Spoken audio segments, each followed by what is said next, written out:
Alright, what's going on, guys? Today we are going to be doing the install of the chassis harness, or well, creation of the chassis harness, because we actually have to take bare wires and turn it into a harness today. So first things first, starting the harness requires a few things. One, you need to know where you're going to actually put the fuse box. So you need to know your starting point, of course. Two, you need to know exactly what accessories you're going to want to power. Knowing this car, it's going to be pretty basic. I'm sticking with a clutch fan, but I'm still going to run wires out in case I end up wanting to do a fan. I don't want to have to change the harness. And three, you're going to have to go and measure to make sure that you use the correct amount of wire. You don't want to use too little and then have to have a secondary splice in the middle of a wire. It's going to look nasty and it's going to be a pain. So what we're going to do right now is we're going to decide. I haven't fully decided where I'm going to put the fuse box yet, but I was thinking inside of the glove box or down in the kicker by the passenger. That's going to be kind of annoying if the fuse blows at the track. I guess another spot could be along this wall, but that would be kind of, again, annoying to do at the track. So I'm going to spend a second and try and figure out exactly where I want to put this panel, and then I'm going to figure out the exact number of accessories that I need to power, and count out extras, of course, you know, for later on items that I might want to do. So I'm going to do that real quick. I'll get back to you guys in just a second when I've figured out exactly where I want to put the panel. This bad boy up again. Let's see what we got going on inside of here. We'll start off with this. So if we wanted to fit it in here, we're going to have to do a little bit of modification to get that to fit, but putting it, woo, that's not bolted up. Putting it in here is kind of looking like it's going to be a pain. Putting it in here actually might not be the best option just because of the fact of how tall this is. It would be nice though while driving to be able to check fuses, but that might not be the one that works out the best. So we're gonna go try the other position. Focus. Okay, actually looks like it'll fit in a pretty decent spot in here. I'm gonna eventually have these holes welded up. This one of course not, but that one there in the wheel well, so I won't have to worry about water flying into it. Another place I could put this is actually up inside the engine bay. I don't really want to do that. First and foremost, I don't think this is fully weatherproof, so that would kind of suck if this got water in it. So I think I'm actually going to go ahead and mount this up here in the kick panel.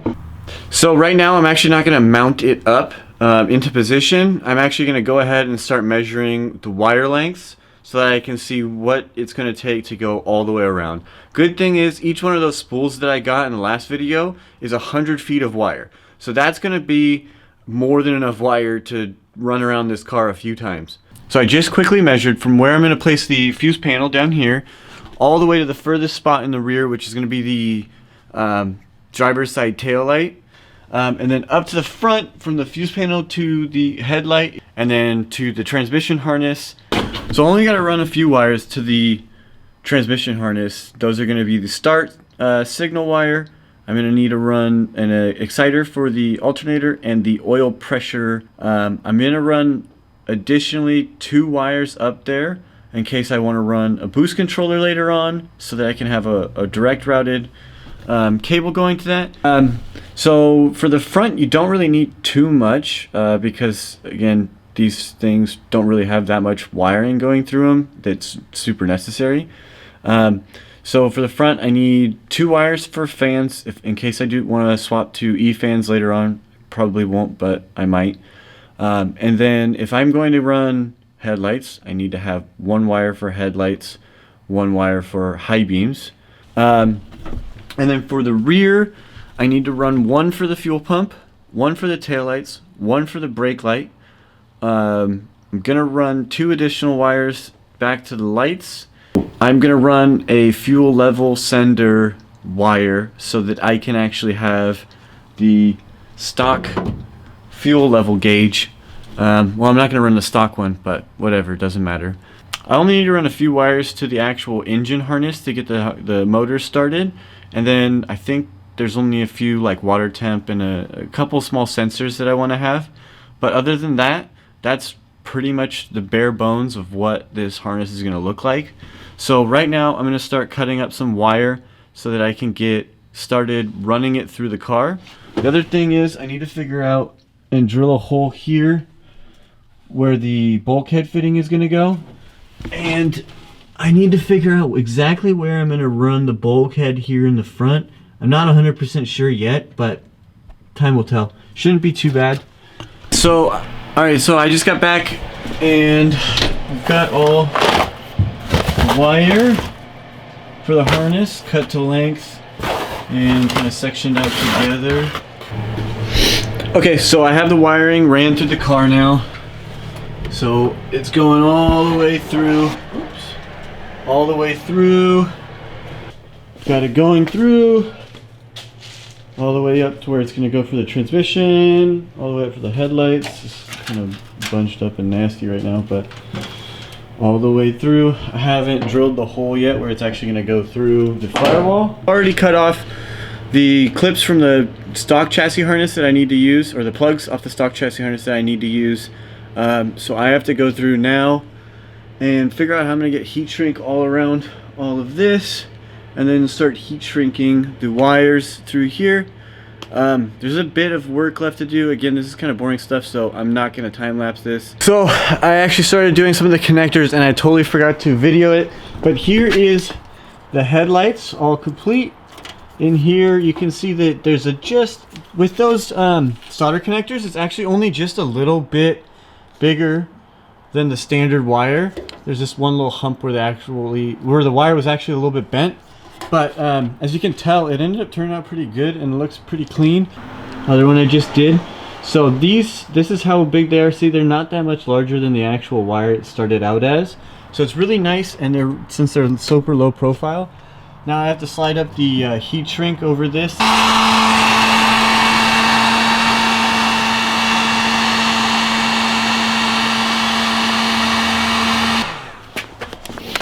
And as you notice, one of the wires is coming out here. This is for the ground. I made this one extra long because I hadn't really played around with it too much yet. So I hadn't gotten exactly where I want the harness to sit.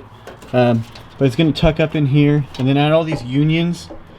I'm going to have to do a little bit of electrical tape wrap because I didn't plan out ahead correctly where I put this section in before. So normally you would actually put this section in and then tuck it under here and then heat shrink over it, so that way it comes out as a clean connection. But I didn't think ahead very well, and so it kind of came out weird. But oh well, I just have to do electrical tape in here and it'll look nice. You won't be able to tell. In the description I'm going to link to a website that I found that shows the Ohm's law chart, so that way you're able to tell how long your wire can be for the amount of amps that you're going to be drawing from the source. So for like headlights and stuff like that, you end up drawing like a certain amount of amps. I have it written down somewhere. It'll end up showing you what gauge of wire to use to not create resistance or drop in voltage or amperage. So that's going to be linked in the description. That'll show you exactly how to use that chart. So this is a few days later. I'm like totally just getting back into it after being sick. Well, this is actually a bit later, but yeah, I was totally sick. I had the flu, so I wasn't able to come in here and work at all. I'm going to end out the video here for doing just the front half. I'm going to be doing a second part for the rear half and connecting everything up to the fuse box. I'm going to be taking a break from the wiring because it's kind of a pain. I'm getting sick and tired of it. Literally sick. What I'm going to do today is I'm going to paint this valve cover because this has seen some better days for sure. It used to be a really cool blue, as you can see. So I'm gonna go through and paint it today. We're going with Wrinkle Red, which actually I think looks super sick on SRs. So I'm really excited to do that. So let's get started. Just got the valve cover off and I'm looking at the inside of this thing and it is pretty ridiculously clean in here. It's like actually so surprising how like clean it is inside of here. It looks like almost freshly hot tanked, like all of the metal. Oh, if it'll focus. All the metal in here is clean. The cam gears are clean. It's like super fresh aluminum. It's awesome. Honestly, I did not think that when I was opening this motor up that it was going to be this clean in here. I thought this was a pretty beat motor. I literally heard that this thing had been like romped on and beat the hell out of at the track. So I thought opening this motor up, it was going to be trashed, and it looks immaculate. Everything looks good. So I'm going to check some of the valve lash. But one of the cool things I did notice that it has is it does have rocker arm stoppers. All right, so the first attempt at paint did not turn out as expected. I almost don't even want to show you guys. I had scuffed down the previous paint pretty good, but there was still like, you know, a thin layer of it all around. And when you're using the wrinkle paint, one of the ways that you make it wrinkle in a really even fashion is you'll run a heat gun over it. So when I was running a heat gun over it, it started causing the thin layers of the paint that was there from the previous to start cracking off. I'm gonna have to redo that, but now I have to wait for the paint to fully set, and I'm trying to think of the best way to get all of this paint off in a quick fashion, because I really don't want to spend a lot of time on just a valve cover, especially because, you know, it's just a valve cover. But man, that's really like demotivating that it did that. It's like, it just started like cracking up and just peeling off. But again, from far away, it does not look bad. So you get the picture for right now. I'm going to let this set, and then I'm going to start sanding it all back down again, but this time getting all of the previous paint off. So it is the next day. I waited for all the paint to cure. We ended up stripping it all off, and now it is all repainted, and it turned out almost perfect. There's a few runs, but dang, it looks good. I'm super happy with how this turned out. So this is going to be the end of the wiring video because I was too lazy to finish up the rest of the wiring, and apparently I'm still a little bit sick. But anyways, thank you for watching. Please make sure to like, comment, subscribe, and stay tuned for more content that we have coming on with this Tetanus Shot 240, and finally something on Jake's car. Weren't you supposed to get a windshield? Yeah, about that. Oh, he didn't do that, huh? Anyways, thank you for watching. Again, We'll post more regularly. we're working on it. It's really difficult, especially with the fact that I've been super sick right now, and then work's pretty crazy for me. So anyways, yeah, we're gonna get back to it. So again, please like, comment, subscribe, and stay tuned. We have got more coming for you. Stay tuned. We have a lot more coming up. Damn, you sound sick. I know, I just started sounding like crazy sick. Oh, actually, I'm going to insert a clip of David doing a burnout yesterday.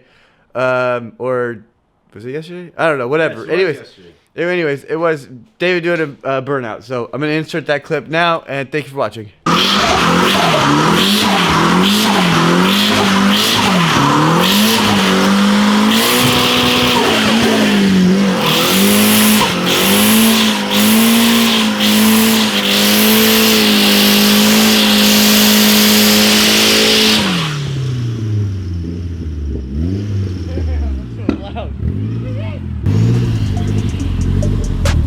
Bro, where did you go? Yo, what up, guys? What's up, bro?